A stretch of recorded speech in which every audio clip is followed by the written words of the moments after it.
Good afternoon and welcome everyone to DonorConnect, Give Where You Live, an overview of our strategic giving services. My name is Lynn Yance and I'm the Chief Charitable Giving Officer here at the Community Foundation of Greater Des Moines. I'm so glad to have you all with us today. As we approach the holiday season, we know that you'll likely be gathering with friends and family, and we thought this would be a great opportunity to introduce you to some of the strategic giving services we have available through the Community Foundation. We're really here to help connect your values and interest to the places and spaces that you would like to support. We have a great panel of individuals lined up for you today to share their giving story experiences with you all. And we'd like for you to participate through the chat or the Q&A throughout today, and we'll be sure and get to those questions before we end our time together. So with that, I'm excited to introduce you to my colleague, Angie Detlefs-Trenton, our Chief Community Impact Officer, who's going to facilitate our conversation. Take it away, Angie. Great, thank you, Lynn. And thanks to all of you for joining us today. Boy, I woke up this morning and when I saw the snow, I thought nothing puts us in the mood for charitable giving season like that. So thank you for joining us on what is really a beautiful day here in Iowa. So one of the great honors that we have is helping people discover and articulate the difference that they want to make in our community. And it is truly an honor to walk alongside individuals and families and helping them realize their charitable giving goals and to see together the community that they're excited to build. So I'm excited to welcome to the screen here today members of our panel, and I will introduce you to each one of them, and we're going to have a great conversation over the next 45 minutes or so. So first we have Jean Buchan, who's been engaged with us through her multi-generational family fund. So this fund that Jean is a part of was started by her grandfather for the adult grandchildren to really come together around charitable giving. And I think she'll tell you that they really learned a lot about each other along the way as well. But they have a chance to gather every other month to talk through their own individual areas of interest, things that are really piquing their curiosity in community, and talk about how they want to make an impact on, as well as grant decisions individually and collectively. So I have the privilege of being along on that journey with Jeannie and her family. So it's great to have you a part of the conversation today, Jeannie. So thank you so much. I'm excited to be here. Thank you. Yes, absolutely. And then we also are excited to welcome Rich Floss. And Rich, along with his wife, Marcia, were introduced to us in 2021, which turns out is not that terribly long ago, Rich, but we're so grateful that you have been walking with us along on this journey. And Rich and his wife were introduced to the Community Foundation through their financial advisor. The Floss started their fund in part due to a taxable moment, and also saw it as an opportunity to really start a conversation with their kids and their grandkids as well around charitable giving. Rich and Marcia host a family meeting around the holidays, so we're about there. And they have 8 grandchildren, if I remember correctly, Rich, 8 grandchildren is that right? All right. 8 grandchildren who are able to come together and help make the selection of grantees that they're really inspired about. Now, certainly Jeannie has a similar story with being engaged in a fund started by her grandfather. They're not related here today, but certainly my sense is these grandparents really are inspired by the concept of carrying on a charitable giving legacy with their family. And so then we also have on the screen Nicole Boyington, who is a shareholder at Story Kenworthy and Workspace. She leads their charitable giving efforts among many different things. But Nicole also primarily works through 2 corporate funds that are held at the Community Foundation. She and her fellow shareholders come together a few times a year, if I remember correctly, Nicole, to really think about selecting grantees that align with the mission of your company and business interests as well. So we're excited to have you a part of the discussion today. And then lastly, we have Sarah Reichart, a colleague of ours at the Community Foundation of Greater Des Moines, who leads all of our work with bringing families together. She's gone through some family facilitation training, which is always super interesting and incredibly helpful. And she also was asked to speak as part of a national panel on exactly how to do this with foundations, and more importantly, come alongside donors in a national conversation a couple of weeks ago. I'm so excited to have her expertise in our work. So as Lynn mentioned, this is really sort of a reflection on strategic giving services. And I want to start with Sarah this afternoon here. And, you know, as we were imagining sort of this evolution of strategic giving services, and when you think about the role that the Community Foundation can play and has the honor of serving in our community, you know, why do you see this as such an important piece of the work that we do here in Greater Des Moines, Sarah? Yeah, absolutely. Well, first, I want to take a quick step back and explain what strategic giving services is. So as Angie talked about, we have a few of us on staff who've gone through an accreditation on facilitating philanthropy program. And so when we looked at this and developing out more of a family philanthropy and businesses and individuals, we realized that there is no family that feels or looks the same. And so we wanted to make a title that was very all-inclusive. So we called it Strategic Giving Services. So that is what you're going to hear throughout today. So that's why we have individuals like Rich and Jeannie who are representing our family fund holders and Nicole representing our business fund holders, just so you can get kind of a smorgasbord of people and what they've done with our program through Strategic Giving Services. So importance of Strategic Giving Services. We really heard from our fund holders the importance of wanting to engage next generation, whether that be adult kids, younger kids, grandchildren, on coming around philanthropy, because what an opportunity, right? To come around philanthropy as a family, to get on the same page. And our goal with Strategic Giving Services is to help uplift the values of every single individual family member or business associate, anyone in the dynamic, right?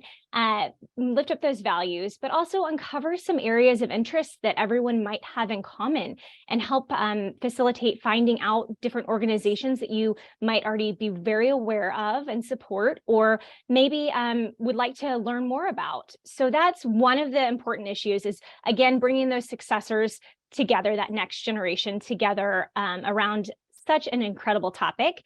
And one of our key part of our mission is to connect donors to causes they care about. And what an incredible way to do that. We've built the framework to do this, and now we're uplifting it into our community of fund holders. And then there is a part two. I know, Angie, you want to get going to actually talk to people who've gone through the program, but there's a part two of importance is around strategy. So donors come to us and they want to know they're making an impact in the community. And so by going through this program and talking about values across the board, across family, across business partners, talking about areas of interest and finding out those maybe overlapping areas, donors feel connected to the areas they are giving to. They feel that impact. They feel what they can be proud of as a group coming around. So that was a long-winded answer, but it's incredibly important to our donors that we found. Well, I love that, Sarah. And one of the things that we say a lot is, you know, how we really see our role as also coming alongside donors and providing uniquely your service. Absolutely. It really is a journey that has a wonderful outcome in community for all of us. And as Sarah mentioned, it's individuals, families, businesses, and really anyone in our community who cares about giving and growing. And this could be a great option for you. Each of the individuals on the screen today, as I did in their intros, you know, come to the Community Foundation for different reasons. And we have partnered with them in a uniquely yours experience. Very personal. Very personal. That's a great way to say it too, Sarah. And you know, Rich, I would love to begin with reflection from you, being perhaps a newer partner of with the Community Foundation in this work, but would love to invite you, Rich, to just talk about why you decided to lean into this moment with your 8 grandchildren and you and Marcia seeing this as sort of an extension of your giving goals. So Rich, I'll just turn it over to you. You know, why did you lean into this opportunity?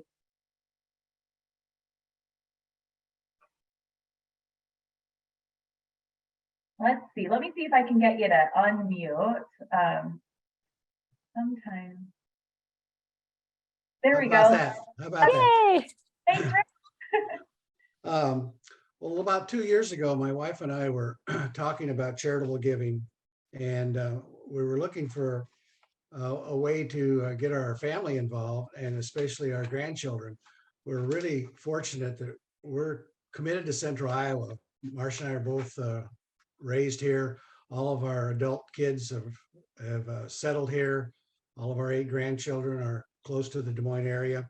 And we felt that there needed to be a way to involve them in some of the things that we were doing as far as charitable giving. As you know, we've been blessed greatly, and I'd like to pass that on to other generations. So we were discussing with our financial advisor that idea. He hooked us up with Jordan, and we set up the Flaw Family Fund and appointed our 8 grandchildren as the directors of that fund. And they weren't sure what they were getting into, but their ages ranged from 8 to 22. And we asked them to do research on what they felt were causes that they were interested in locally. And about a year ago, we had the first annual meeting of the Flaw Family Fund, and it really went well. And we're getting ready to have the second annual meeting here in 2 weeks. That's incredible. So you really are in that annual sort of giving stage. You know, Rich, what catches my ears and my attention is 8 to 22. Can you just reflect on what, as a grandparent, what you've learned about your grandchildren in that age range, and just what it's been like to engage an 8-year-old inspiring a community change maker? Yeah. Well, I should correct that. It's 12 to 22. Oh, okay. I'm sorry. But when we first met with them, we asked them to do some thinking, and then we had to keep reminding them a year ago in the fall, are you researching some things? What's your interests? Keep your eyes open. And so we asked them to put together a presentation to bring to that first meeting a year ago. And there were presentations, verbal presentations, there were PowerPoint presentations, there was a 2-page handwritten letter from my 12-year-old grandson to the group regarding some interests that he had. And so those 8 cousins got together in our basement, no adults. Our oldest granddaughter kind of chaired the meeting and kind of gave her some guidelines on what we thought might be interesting to happen. We would have loved to have been there and listened in, but we felt it was really a learning experience for them as cousins to really discuss these things. And I think there were 8 presentations made, and eventually they started voting and asking questions about the individual causes that they were wanting to support. And at that time, they came up with one that they were really interested in. And it was a group that one of my granddaughters had a friend who was involved in this program, and it had made a big impact on her friend and on her. And she must have made a good presentation, because the group voted to spend all $30,000 we'd allocated for that year on that cause. And eventually, after we heard all the other comments, so we found more monies available to support all of them in some point in the way. But they ended up supporting a children's cause here in Polk County, and I think that organization, and it meant a lot to the kids.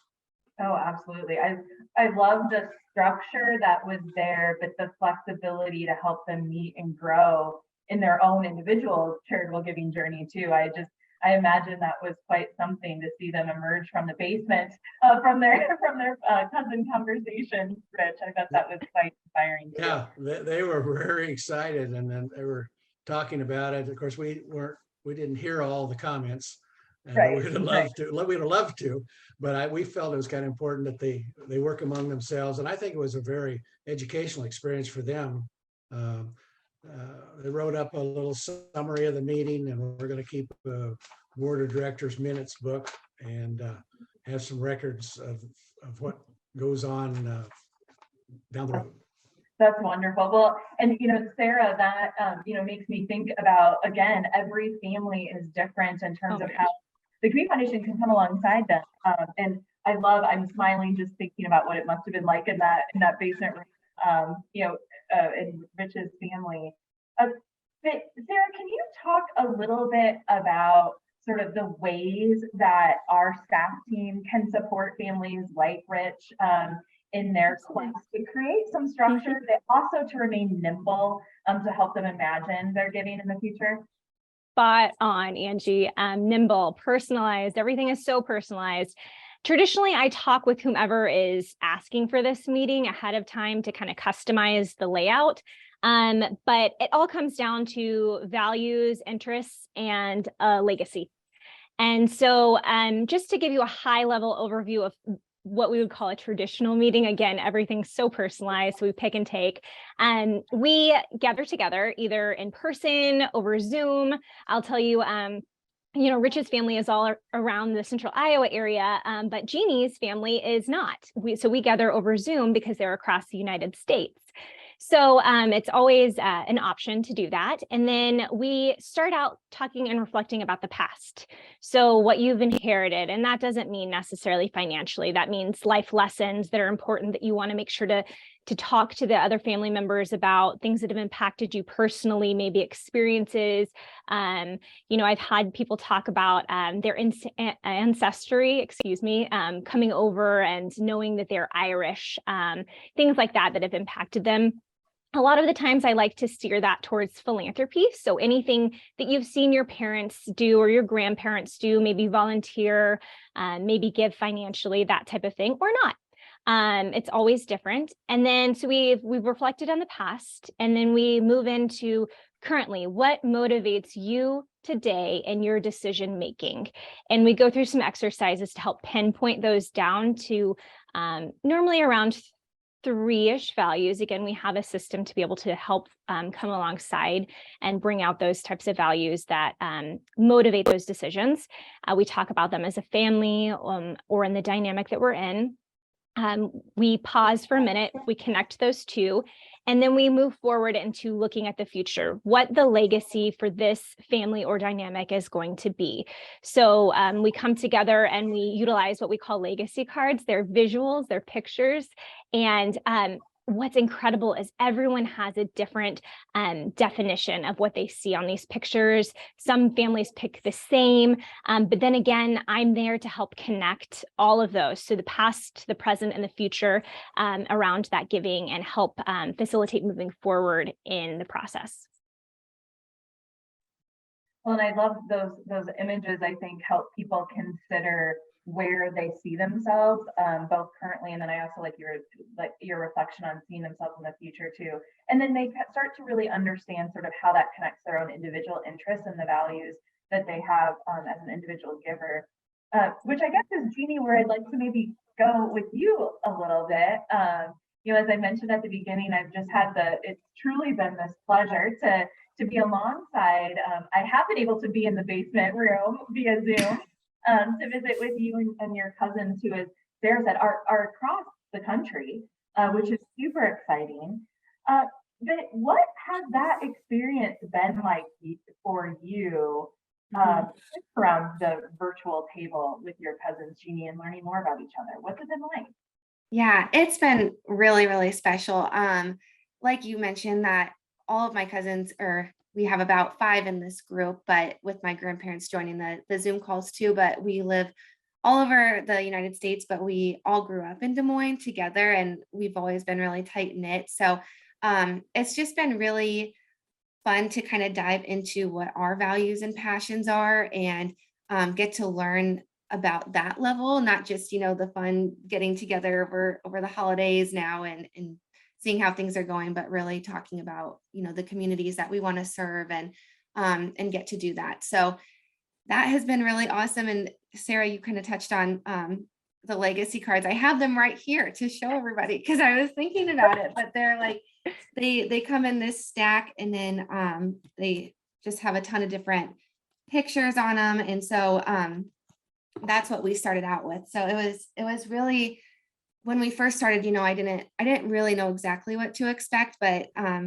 like they talked about, you got these, each individual or each cousin got a packet that had different lists of, you know, challenges the world is facing, different values, different groups of people that might be facing different challenges. And so each person had to go through those and identify kind of the top few that stood out to them most, and also did the same thing with those legacy cards, the pictures. And during the first meeting about a year ago, I think it was, we got to just kind of go around in the Zoom call and talk about why we picked those, what our passions are. And then Sarah and Angie were able to use those to identify different organizations, you know, that we would have the opportunity to donate to, either as a group or as individuals. So yeah, it was just a really special experience, and I'm really honored that I got to be a part of it, and, you know, of course, work with my cousins and my grandparents too. It's just a special thing. So Well, one of the things that I've always appreciated about the family conversations with your family, Jeannie, is sort of that introspective work that each of you have done, as well as then how that applies to sort of the collective. So I'm just curious, you know, what's one thing that you learned about yourself a year ago now, you know, in that exercise that you kind of see play out in maybe a different way or a more intentional way? yeah, I think, you know, especially when I was going through the values and the different cards, I've always known this about myself. You know, I really care about women's rights and you know, young girls and their health and that topic. And so you know, it was, what I learned was about so many different organizations in Iowa. They were brought to my attention. So that was really neat to expand on and actually get to take action with those, because sometimes it's hard to know where to start. So I definitely think that the Community Foundation helped me just kind of build that side of it, and actually knowing, you know, how I can help those communities. But also I got to learn about you know, what my cousins were passionate about. I know that a few of them are really passionate about the environment, and then, you know, different topics. And I didn't really, you know, I knew some things about those, but I didn't know, you know, the level of detail that they provided me. And so it was really also something or just neat to learn about different topics and different things that other people are passionate about, and different organizations that help those. So it definitely expanded what I was feeling originally, but also brought new topics and things I can help with to the table too. Mm-hmm. Yeah, and you know, one of the key elements of the Community Foundation's mission is connecting donors to causes they care about. And you know, I think Sarah said this at the beginning, that the they care about part is really core to what we do.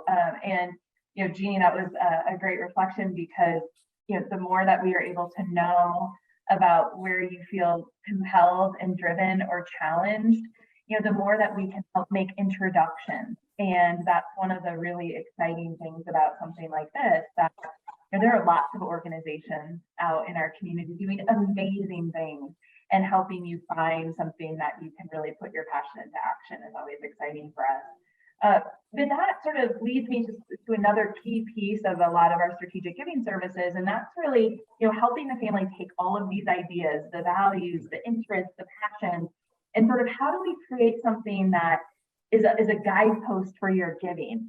So, you know, Sarah, can you just maybe help the audience understand a little bit more about what that looks like for a family, or for a business too? I mean, I don't want to forget, we've got marketing across the country, or across the community.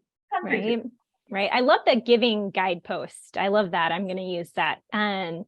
So even while Jeannie was talking, I was remembering that her experience was different than maybe another family's, because we actually did data collection ahead of time through our giving guide. So something that we're going to follow up on after this with an email is we do have our giving guide available online for anyone to utilize. It's a fillable PDF.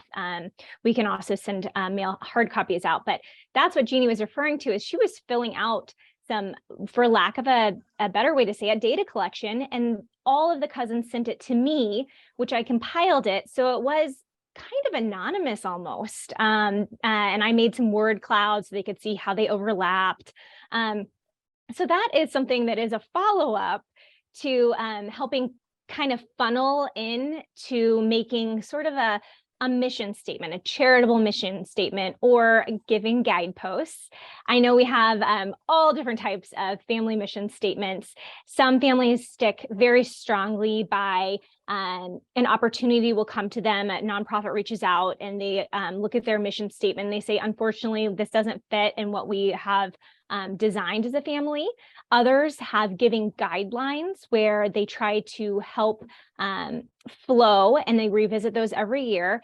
But that also helps us as a team bring opportunities to them as well, knowing, oh, they love animal causes. We have an animal cause that's come up. We can utilize that and send that to that family.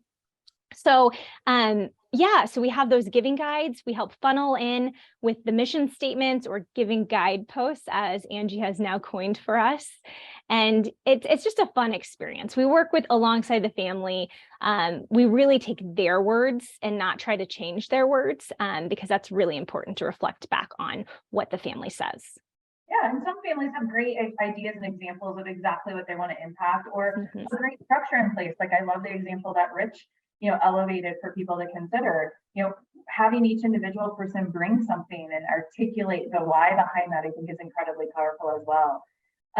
So we've talked a lot about sort of family engagement, and, I think about like the workplace family as well. And, giving is critically important for individuals, businesses, corporations, and organizations. And, at the end of the day, Sarah, correct me if I'm wrong, but the services that we provide to families in terms of helping grants get out the door are also the types of things that we can do to help support businesses and organizations like the one that I'm so engaged with. So, can you maybe just talk a little bit about what that experience looks like in terms of a partnership with a business or a corporation that wants to impact community? Sure, kind of the mechanics of getting money out the door to support those nonprofits.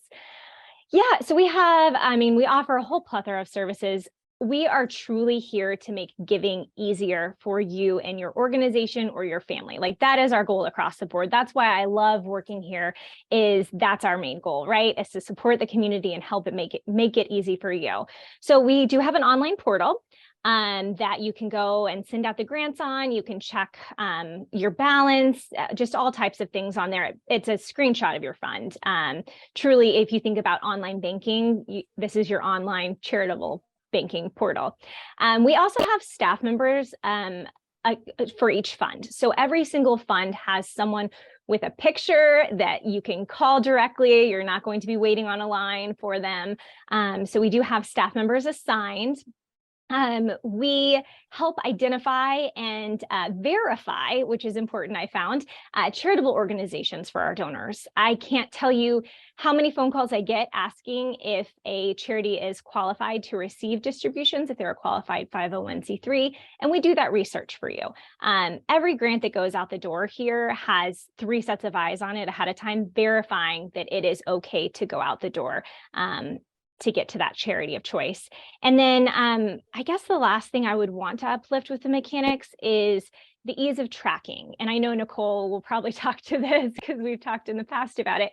But tracking for our donors. I can give you a great example, real-time example. I had a donor call earlier today and ask if she had given to an organization this year. And I was able to tell her yes or no, she had, because she doesn't need to take the time to keep track of that. We can do that for her. So that's kind of the mechanics behind the scenes on getting the dollars out the door to support our community. Which is ultimately where we see the impact happen, right? Which is so exciting, especially coming from my work every day as well with the nonprofit. So Nicole, your engagement with Story, Kenworthy, and Workspace, talk to us a little bit about, why you've chosen to partner with the Community Foundation to help you all achieve what you want to do in community. And how you worked alongside us, or any advice you'd have for folks considering the same. Yeah, so I'm kind of a dual role because our fund is set up through our business, but it's a family-owned business. So my grandfather actually started the fund, and then my dad and uncle followed suit. So it's an interesting dynamic because we obviously want to honor the legacy of their gifts and kind of where they wanted funds to go. But they set it up, gosh, quite some years ago before dashboards and all the things were available. I'm lucky that now that I'm involved, I get the dashboard that Sarah mentioned. It does make it so easy. But you know, our family just always had that legacy that we felt like, you know, we're the stewards of the success of our company and for our employees, and we want to give back to the communities where our employees and our clients live and work. So that's always just been a really important factor into what we do here. And so the fund was set up. And I will say, a couple of people alluded to kind of disorganized giving in the past. We definitely, I think, had some years where it was like, you know, one person had a connection. Oh, I decided to support this group. And then it was like, no one really knew if the check got sent out. And then, you know, maybe my uncle would say, well, I already told so-and-so I'd send this out. So it was kind of a struggle trying to make sure we understood who was giving where the funds were coming. Did they call? Did they not? It was just more complex, honestly. So I would say you guys have really helped us to streamline it. The dashboard has been critical. I can literally log on at any given moment of the day, see where our funds are. I can see if the check's been sent out. I can request a check. I think it's really comforting knowing that you guys do those kind of double checks. We feel like we do our due diligence, but it's certainly welcome to have experts like you guys. So I think it's just been a great way for us to be more strategic and organized in our giving. Again, we're a small company, so we don't have a whole department that's allocated to doing this. So you guys kind of are those experts for us, which is wonderful. We love being able to help support people behind the scenes or back office or however you want to describe it, you know. And I think the other really powerful thing, you know, Rich and Jeannie talked about the convening element to their giving of, you know, getting family members together to think and learn and grow together. Nicole, my sense is you've got folks within your organization that are helping you do the same type of thing. Is that right? Yeah, so we do have a committee or a committee that oversees most of our charitable giving. We also are a little unique that every 4 years, every presidential election, we actually send a survey out to all employees in our company, and we let them choose where our 5 buckets will be for the next 5 or 4 years. So that's been really neat too, because again, it was very sporadic before. So like Sarah commented, you know, when other opportunities come up where you're asked, it's great for us to go back and say, hey, you know, we think you guys are doing great work, but this isn't really honoring, you know, where our employees feel that, you know, funds and charity should be going during this point in time. So it helps me to stay more focused. And again, honoring kind of the employees, the successes that we all have of kind of going back to where they see those funds are fit. So we have kind of a web of checks and balances to kind of make sure that we're distributing funds to where it's meaningful. And then we have kind of a group of people too that get a say and vote that come from different parts of our organization too, to make sure we're getting all those voices and representing everybody with this ability. There's a lot of power around collective approach and sort of always being willing to consider collective approach and how you might evolve that. And, you know, I think too, Nicole, you know, it's been great having you and your company sit around our Central Iowa Funders Forum table, because that's also another role that we play in community with many corporations, businesses, giving platforms, donors, you know, folks together to talk about giving in Central Iowa. And it's been wonderful to have you engaged in the Central Iowa Funders Forum as well.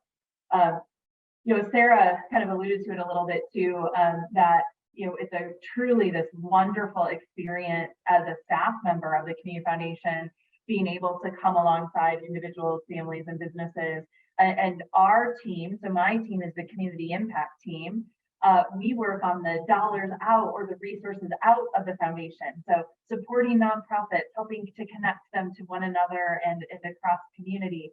So really being able to work side by side with our charitable giving team, of which Sarah's a member, you know, hopefully even helps elevate that unique experience and sort of how we can provide services to our families and business partners in this work. You know, it makes me think of Jeannie, the conversation we had and introduced you to a particular nonprofit organization.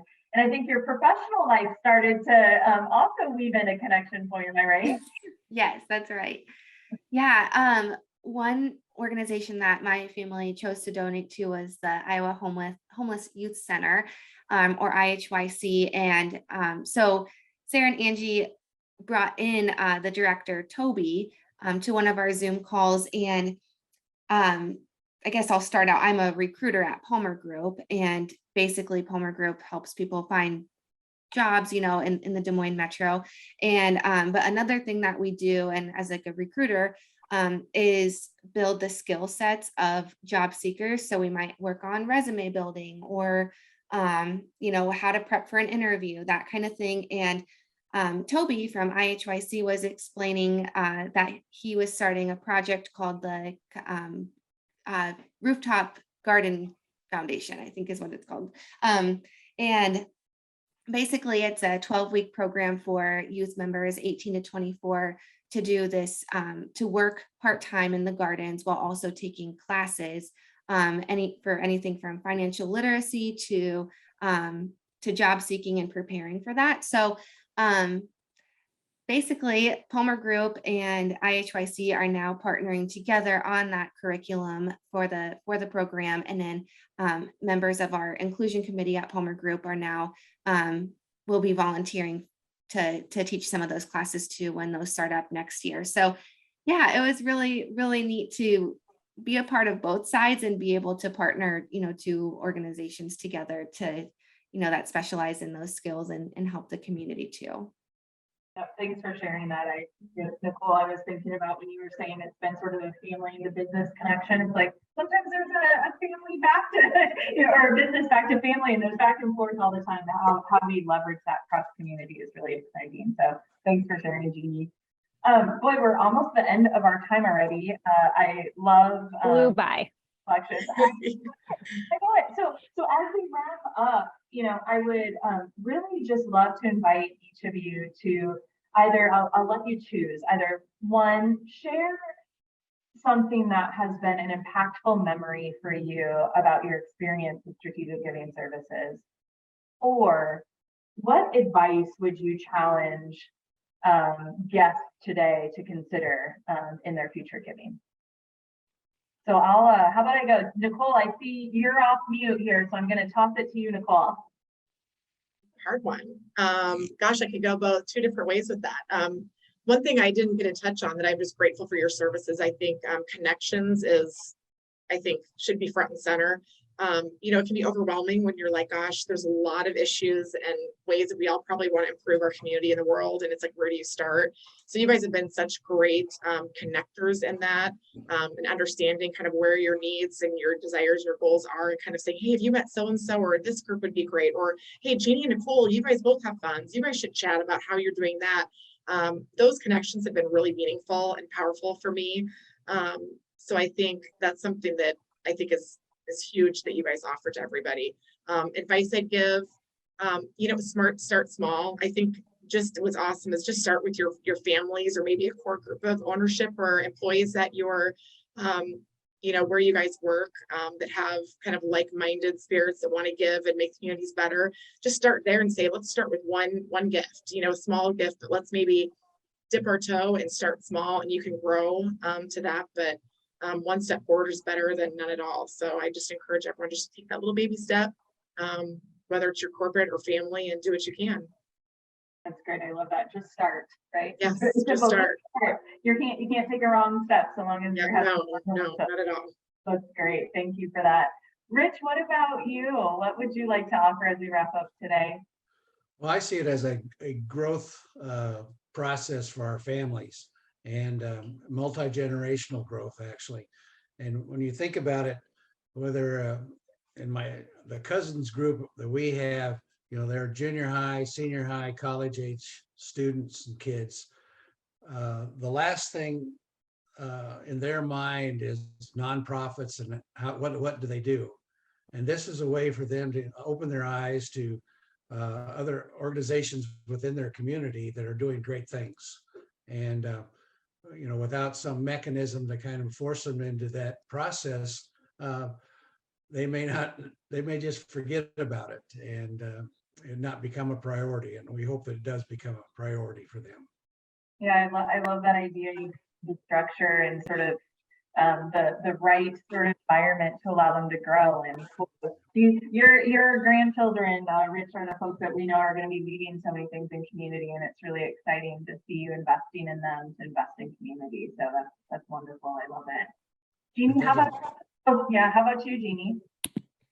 Yeah, I think mine's pretty similar to the others, but I think that the most impactful part of it was first of all learning about my cousins and what my family wants to support. And I think it's also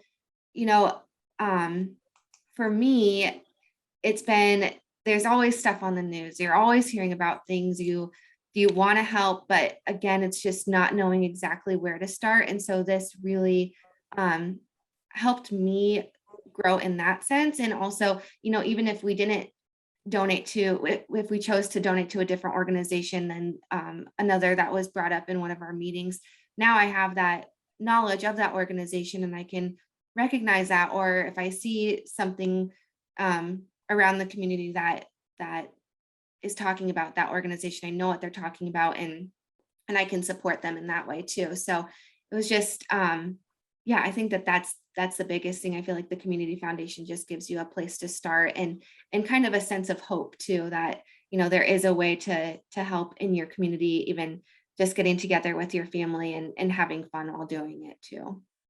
I love that. I do think fun's a big piece of philanthropy. Absolutely. The joy of giving is a real thing. That is for sure. But I love that, Jeannie, when you were saying, it's like you hear about things, but it's like, how do you do something about it? And going back to Nicole's advice of just start, I'm grateful to hear that that's been helpful to you. So Sarah, I don't want to leave you out. Advice or an impactful memory for you, Sarah? Gosh, I'm so fortunate because I am in the majority of our family meetings. I get to see these powerful moments in families. I think for me, the most powerful and impactful moments are seeing one generation pass and communicate the legacy that they would like to leave to the next generation. To be able to verbalize that and really put that down is a pretty amazing moment for me. I love it. Well, we got a lot of good takeaways, and I want to, before we leave, express sincere amount of gratitude to Rich and to Jeannie and to Nicole and to my colleague Sarah. I get so energized by seeing people make the connections that matter to them, and so I'm just grateful that you've allowed our team to support you in such important work for our community. And so with that, I'm going to turn it back over to my colleague Lynn Jans to close us out today. Our time is now up.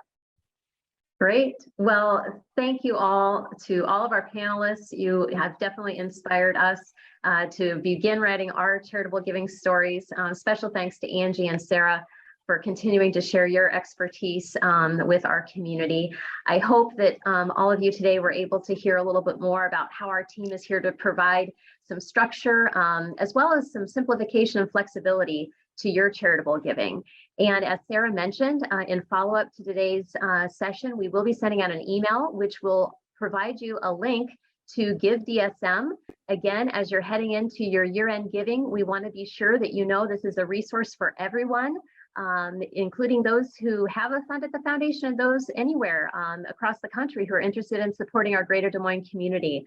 So givedsm.org is populated by our nonprofit organizations across the community who are sharing their important pressing needs as well as exciting opportunities. So please go there and visit and see how you might get connected to some excellent programs and opportunities throughout the greater Des Moines area. And also, as Sarah mentioned, and people have referenced, our giving guide that is also available on our website. And that giving guide can be downloaded in a fillable PDF version, or we can also mail you a hard copy of that. So again, thank you all for taking this time to explore how our team can come alongside you as an individual, a family, or your organization to support charitable giving throughout our community. Have a great holiday season and have a great day. Thank you.